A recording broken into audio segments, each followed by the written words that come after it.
You know it as NutraSweet. It's in just about everything. Soft drinks, iced tea, hot chocolate, tabletop sweetener, chewing gum, cereal, pudding, ice cream, cookies, even breath mints and children's vitamins. Odds are, aspartame is part of your diet. But should it be? It should be withdrawn from the market. Look at this, a summary of nearly 10,000 complaints filed with the Food and Drug Administration since 1980 by people just like Edith Johnson. I was horrified, I was panic-stricken, I was perspiring, I was scared to death on that night. Edith says she'll never forget it. Within a matter of moments, I went completely blind. I could not see anything. Edith was drinking a cup of low-calorie hot chocolate that night. Aspartame made it sweet. And Johnson says aspartame made her sick. All of a sudden, I couldn't see. My eyes went out of focus, and it was like my vision became quite blurred. And you think it's because of aspartame? I think it's very deliberately because of aspartame, yes. It was terrifying. Kate Randall thought she was going crazy. I started popping in my hands and twitching in my feet, my legs, my knees, my upper legs, and shoulders and arms and everywhere. Like millions of Americans, Kate Randall was a Diet Coke drinker, a big one. 9 Diet Cokes a day. For how long? 5 years.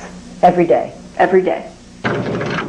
Kate developed a twitch in her eye. And then my chin, this part of my neck, and right up by my temples started to twitch. Kate Randall went to several doctors, but their tests were negative. The doctors told me that it was just a glitch in my system.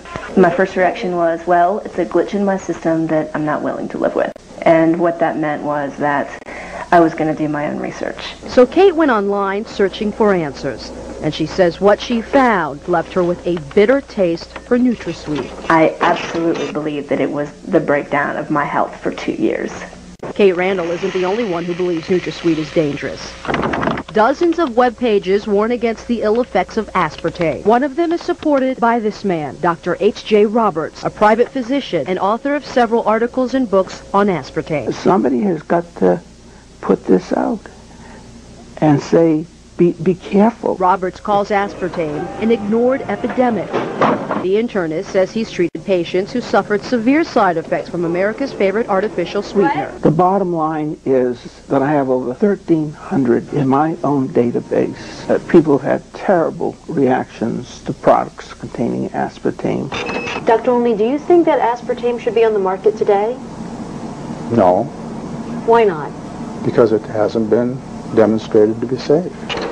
Dr. John Olney is a researcher at Washington University in St. Louis. I fed aspartame to infant mice and found that it produced the same kind of brain damage that monosodium glutamate causes. Dr. Olney started studying the effects of aspartame in 1970. He says he was alarmed when the rodents developed brain tumors. It indicates that if there's an adverse effect, a serious adverse effect in the animals, and if that adverse effect is absolutely proven in the animal research, then it should not be approved for human use.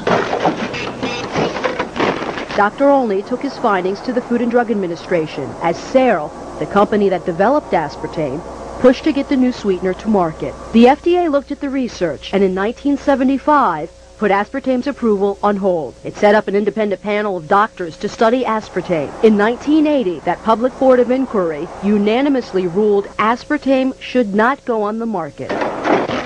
We had a major responsibility to evaluate. Dr. Vernon Young from MIT is the only surviving member of the board of inquiry.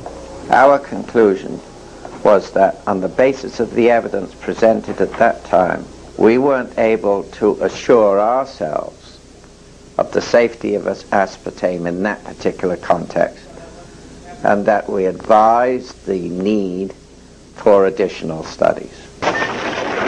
They had some concerns about it and felt that there should be additional animal studies done before it was approved. Dr. Jerry Goyen was the FDA commissioner then. I looked at that, read it at the time, obviously, and said that, well, what we had to do next was set up an internal committee of people who had played no part in previous studies of aspartame.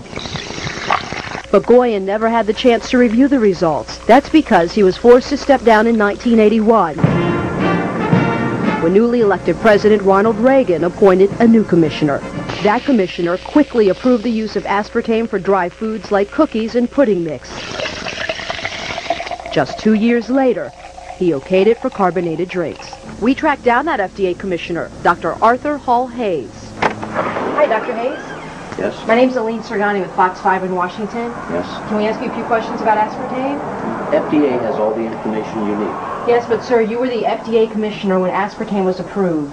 And so we'd like to ask you a few questions. No, I really have no comments. All the information is available to the Food and Drug Administration. Sir, don't you think it's your responsibility as the FDA commissioner when aspartame was approved to answer some of our questions? Not now. I'm no longer commissioner of the FDA. Do you think the public was ever put at risk? Sir, was the public ever put at risk? Sir, do you think he put the public at risk, sir? Yes, I do. Senator Howard Metzenbaum has his own concerns. I can say that I was dissatisfied with the manner in which aspartame was approved. So Senator Metzenbaum requested a review of the FDA's approval process. I have a kind of recollection of it that sort of left a bad taste in my mouth. And it wasn't from aspartame. To understand the senator's concerns, you have to realize what this little blue packet is really worth. Searle sells millions of dollars of aspartame each year. It's used in nearly 6,000 products, including Diet Coke. Searle had a vested interest in keeping aspartame on the market, and the American public had a craving for a calorie-free sweetener. It was a big public issue. It was a matter of considerable publicity and public attention. Between my first and second seizures, I asked my neurologist about aspartame and a possible link to seizures. The Senate's public hearings took place in 1987, but nothing came of Metzenbaum's worries. The committee decided not to request more studies and left aspartame on the market. I think that there were a lot of politics involved in its being approved. A lot of people share the senator's viewpoint, so Fox 5 obtained these campaign contribution records. They show that Searle made contributions to several senators involved in keeping aspartame on the market. Senator Howell Heflin received at least $5,000. Searle also contributed at least $3,000 to Senator Orrin Hatch. Senator Robert Byrd got $1,000, and Representative Henry Waxman also received a $1,000 contribution. And that's not all. We also learned that several federal officials were investigated for possible ties to Searle. I think the chairman of the FDA wound up in having some sort of economic relationship beneficial to himself with Searle Manufacturing, who at that time owned the rights to aspartame. The issue is really not an issue of science, it's an issue of politics. The Monsanto webpage links sites belonging to the American Diabetes Association and the Multiple Sclerosis Foundation. Both organizations have published articles supporting NutraSweet. Monsanto does not mention its large contributions to both nonprofit groups. Not enough is known about NutraSweet. Edith Johnson just wants the FDA to order more studies. So do the hundreds of people who continue to file complaints. So many, the Department of Health and Human Services has identified 91 symptoms by complainants attributed to aspartame use. The #1 reported symptom is headaches. Some of the other most reported symptoms are dizziness, mood changes, nausea, and stomach pain. Absolutely, I think the FDA should revisit this issue. But for now, the FDA has no plans to revisit the issue. The agency wouldn't even designate someone to speak with us on camera. But FDA officials did recently speak with members of the Aspartame Consumer Safety Network. James Turner and Mary Stoddard say they've been trying for years to convince the FDA that aspartame should be taken off the market, but their most recent attempt failed. They barely acknowledge the possibility that some people may be harmed. Their basic position is that in everything they've looked at, all the data has come in and there's nothing, zero, that suggests to them that there's any problem. The Food and Drug Administration maintains aspartame is safe, but that's no comfort for Edith Johnson. You are talking with a very angry lady. I am furious today. They had no right to market it. My message to people is drink water. You don't need aspartame in your life. It's everywhere. Try walking down one aisle in the grocery store without finding aspartame in something. Is it safe? Should it have ever been approved? That all depends on who you ask. What would you like to tell people about aspartame?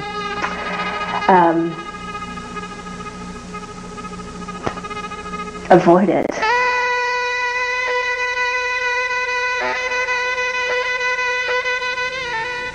FDA representatives would not speak to us on camera, but they did send us this statement. In it, the agency stands behind its decision. The statement then goes on to say the FDA remains ready to act if it receives what it considers to be credible scientific evidence. But until then, NutraSweet will remain on the shelves of your grocery store. Reporting live, Aline Sergani. Now back to you, Tracy. Well, very interesting report there, Aline. Thank you.